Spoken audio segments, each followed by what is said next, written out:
Naam, hamjambo mtazamaji wa television La Voix d'Uvira TV, karibu kuweza kuungana nasi katika taarifa zetu za habari katika lugha bora tukufu la Kiswahili. Taarifa ya Janvier Emmanuel Kaluya ni kukaribisha kuweza kuungana nasi katika habari zetu za siku ya leo. Taarifa ya Janvier Emmanuel Kaluya. Matumaini yangu kwamba wewe ni mzima wa afya na karibu kuungana nasi mahali pote ambapo ulipo. Ikiwa ni mara yako ya kwanza kutembelea channel yetu, usikose kujiabone kwenye channel yetu, kulaki pia kushare kwa wengine tunapotoa habari zetu kila leo kabisa, uwe wa kwanza kuweza kuzipata. Matangazo yetu moja kwa moja yanakujia. Ukiwa na pendekezo, ujumbe wote unaweza kutuandikia. Nambari yetu ya WhatsApp iko hapo chini, moja kwa moja tutakwenda kukujibu.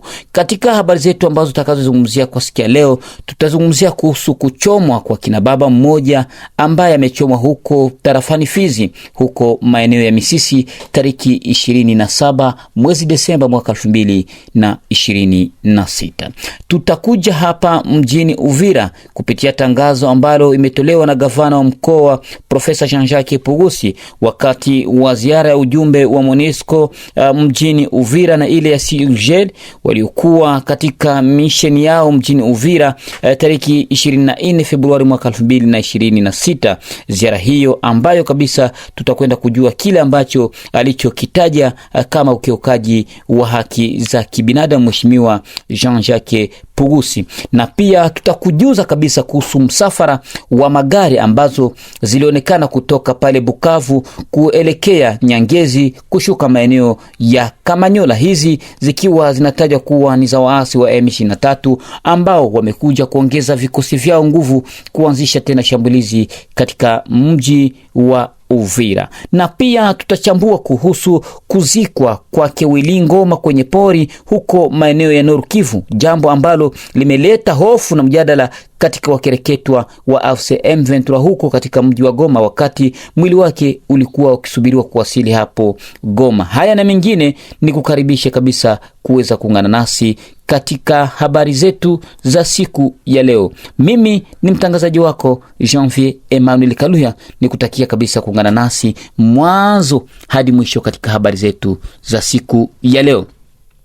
Mwandishi wa habari Pero Lowera anadai kuwa mwili wake Willy Ngoma uliweza kuzikwa haraka porini maeneo ya karibu na Rubaya bila sherehe rasmi wala heshima yoyote kuweza kutolewa kwake Willy Ngoma, wakati Willy Ngoma aliweza kuonekana mmoja wapo wa viongozi wa AFC M23 ambaye alikuwa akitangaza nguvu zao kila leo, na kiwa ni mpiganaji pia ambaye aliweza kufia kwenye shamba la vita. Hali hii imewashangaza wachambuzi wengi, hasa wale viongozi wa chama cha AFC M23 kwamba Willy Ngoma hakuna mpiganaji ambaye aliweza kujitolea kidete kwenye jeshi la AFC M23 akawa kama mzalendo kama Willy Ngoma. Hivyo ndivyo habari zao ziliweza kutaja. Na wakati hao viongozi wa AFC M23 walikuwa wakisubiria kuwasili kwa mwili wake Willy Ngoma pale Bukavu ili sherehe za mazishi ziweze kufanyika na utaratibu wa kuheshimu haki za kibinadamu kama vile alivyotetea chama cha M23. Jambo hili limeletea wadadisi wa mambo kuweza kutaja kuwa M23 iko kabisa mbioni kuelekea ukingoni. Kwa nini Willy Ngoma anaweza kufariki kwenye shamba la vita wakati aliweza kuviziwa na drone na kuweza kumalizia maisha, lakini habari za sasa zaeleza kuwa aliweza kuzikwa porini, jambo ambalo kabisa mpaka sasa linaendelea kuleta hofu katika viongozi wa AFC M23. Jambo kwa sisi ambalo tunalodadisi kwa sasa, kwa nini Willy Ngoma hakuletwa kuzikwa Goma kama vile Magloire Paluku alivyozikwa kwa heshima? Je, Willy Ngoma hakuweza kuonekana mtetezi wa M23? Mpaka sasa wadadisi wa mambo wanaendelea kuchambua. Pia sisi tunaendelea kufuatilia ili tugundue kwamba je, ni kweli Willy Ngoma aliweza kuzikwa kwenye shamba la pori huko maeneo ya Rubaya. Wakaaji wa Goma wengi wao wakiwa na huzuni na kutaja kuwa angetakiwa kuletwa mpaka pale Goma ambapo sherehe zingeweza kufanyika. Mpaka sasa viongozi vya AFC M23 hawajazungumza jambo lolote kuhusu habari hizo ambazo ziliweza kutaja kuwa mwili wake wa kwenda kuzikwa kwa haraka huko maeneo ya Arubaya.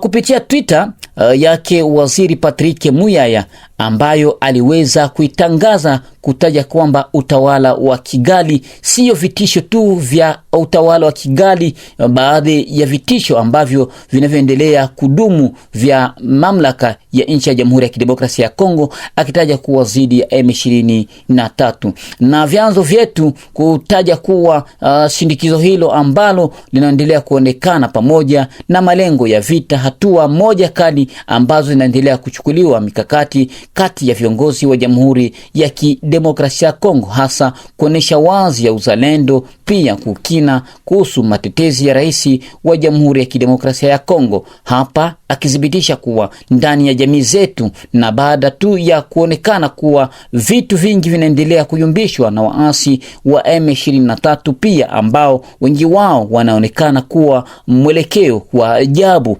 kutoheshimu haki za kibinadamu, hasa pia zile makundi zinazomiliki silaha ambazo zinazoendelea kuungana na AFC M23, ambapo kabisa idadi zao zinaendelea kuorozeshwa na sheria itaendelea kufuata mkondo wao, huku akiendelea kusisitiza amani ya kudumu ni lazima iweze kurejea mashariki mwa Jamhuri ya Kidemokrasia ya Kongo.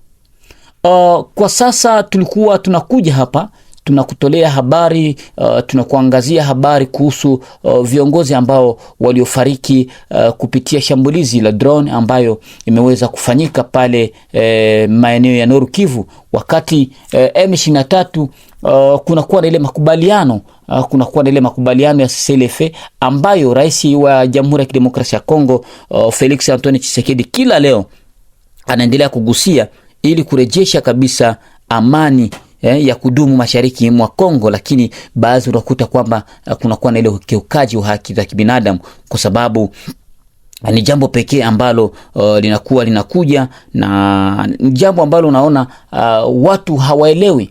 Unakuta vita vinakuwa kabisa ni kama havina mwelekeo, unakuta wanapigana mwezi mmoja, miezi miwili, miezi mitatu, na unakuta pia wanasitisha mapigano hayo, jambo ambalo linaonyesha kuwa kunakuwa na uzalendo, pia uangalifu mkubwa katika hali hiyo ambayo inayotajwa mashariki mwa Jamhuri ya Kidemokrasia ya Kongo. Makaburi matatu ya pamoja yamegunduliwa katika mji wa Uvira mkoani Sud Kivu tu baada tu ya mvua kubwa ilionyesha mjini Uvira. Mamlaka ya ziara na za kijeshi zimeweza kurejea mjini Uvira baada tu ya M23 kuweza kuondoka na kuweza kuelekea pale maeneo ya Bukavu. Hii ni jambo ambalo limezua noma kuhusu hali hiyo ambayo iliweza kuorozeshwa wakati waasi wa AFC M23 ndio walikuwa hapa mjini Uvira. Sasa mafuko hayo yaliweza kufunuliwa baada tu ya mvua kali ilionyesha hapa mjini Uvira, ambapo walikuta mili ikiwa imekusanywa kwa pamoja. Jean-Jacques Purusi amesema kuwa makaburi mawili ya pamoja yamegunduliwa ndani ya mji huu wa Uvira huko maeneo ya Kavimvira, na kusema kwamba ni jambo kama la kulipisha kisasi kwa M23. Ukiangalia wakati M23 ilikuwa hapa mjini Uvira, ndio ilikuwa na kontrole Uvira yote mzima kwa ujumla, na ni hayo ndio ambayo ilikuwa inadhibiti mamlaka yote ya kijeshi pamoja na kiraia. Lakini cha ajabu, kuna mafukwe mawili ambayo yameweza kutajwa na gavana wa jimbo la Sud Kivu ya kwamba imeweza kugunduliwa pale maeneo ya Kavimvira baada tu ya mvua ambayo ilionyesha na kusababisha kabisa kuweza kufukua ile mamili za watu ambao walikuwa wakizikwa kwa pamoja. Hii ripoti iliweza kutolewa wakati wa ziara ya MONUSCO ambayo iliyowasili mjini Uvira tariki 24 Februari mwaka 2026. Ziara hiyo ambayo ilikuwa kabisa sehemu ya mission ya pamoja ya utaratibu wa kudhibitisha ikiwa kabisa pande zote mbili zinaheshimisha CLF. Lakini hiyo ni jambo ambalo mpaka sasa wameweza kulikaliri na kuweza kushuhudia nakala hizo na kuweza kabisa kuona kwamba Uvira kulikuwa na mauaji ambayo yaliweza kufanyika kutoka waasi M23. Na pia je, kuna kuwa na utaratibu wa kuheshimisha makubaliano ya Doha? Mpaka sasa kabisa vyanzo vyetu havija kwenda kabisa kuripoti kuhusu hali hiyo. Tujielekeza huko maeneo ya Nyangezi.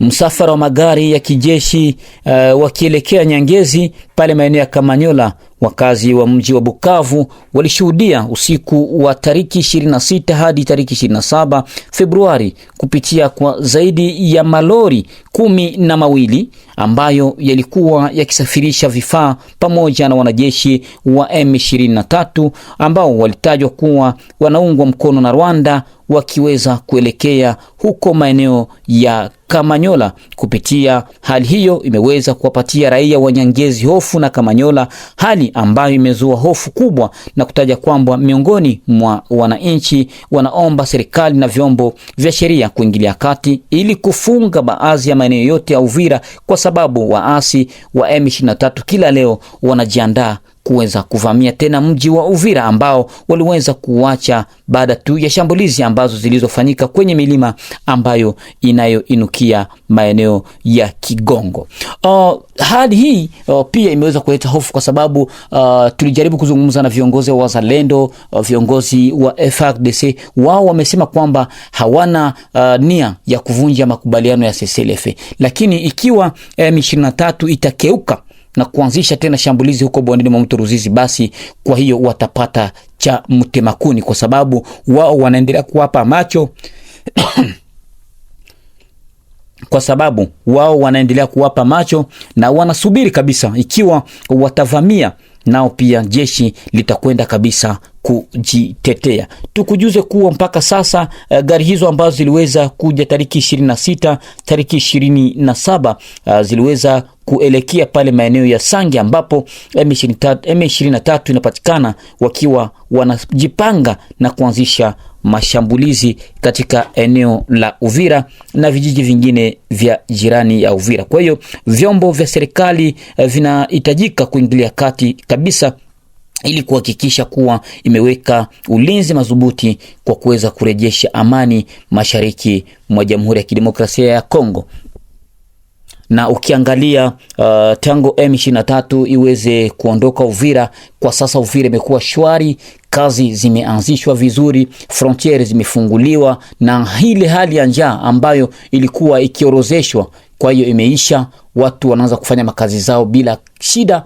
Duka zinafungua, wakwenda Burundi wanaenda kuleta bidhaa wanakuja, wakwenda Tanzania wanaenda, wakwenda Kalemi wanakwenda, wakwenda Misisi na nafasi zingine. Kwa hiyo hii amani ambayo imekuwa kwa sasa si vema kabisa tena iweze kuvunjwa, kwa sababu itakuwa ni kama vile ukiukaji wa haki za kibinadamu. Na kwa nini M23 inajaribu kila leo kuingia Uvira, lakini unasikia kwamba huko maeneo ya Point0 unasikia huko maeneo ya Point0, maeneo ya Kalingi, maeneo ya huko Lemera na nafasi nyingine wanaendelea kupigwa. Na hapa juzi umesikia kwamba msafara ambao ulikuwa ukitoka Goma ukijielekeza kule Rubaya, ambapo mlikuwa Willy Ngoma na viongozi wengine waliweza kufariki kwa sababu drone ziliweza kuwavizia.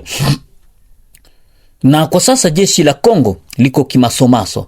Kuko wale wahaibu, kuko wanajeshi wahaibu ambao wamekuja kabisa katika malengo ya kuweza kurejesha amani mashariki mwa Jamhuri ya Kidemokrasia ya Kongo. Mtazamaji wa televisheni yetu, ikiwa ni marako ya kwanza kabisa, usikose kujiabone kwenye channel yetu, kulaki pia kushare kwa wengine tunapotoa habari zetu kila leo, uwe wa kwanza kabisa kuweza kuzipata. Nambari yetu pia ya WhatsApp iko hapo chini. Ukiwa na maoni au pendekezo usisite kabisa kuweza kutuandikia.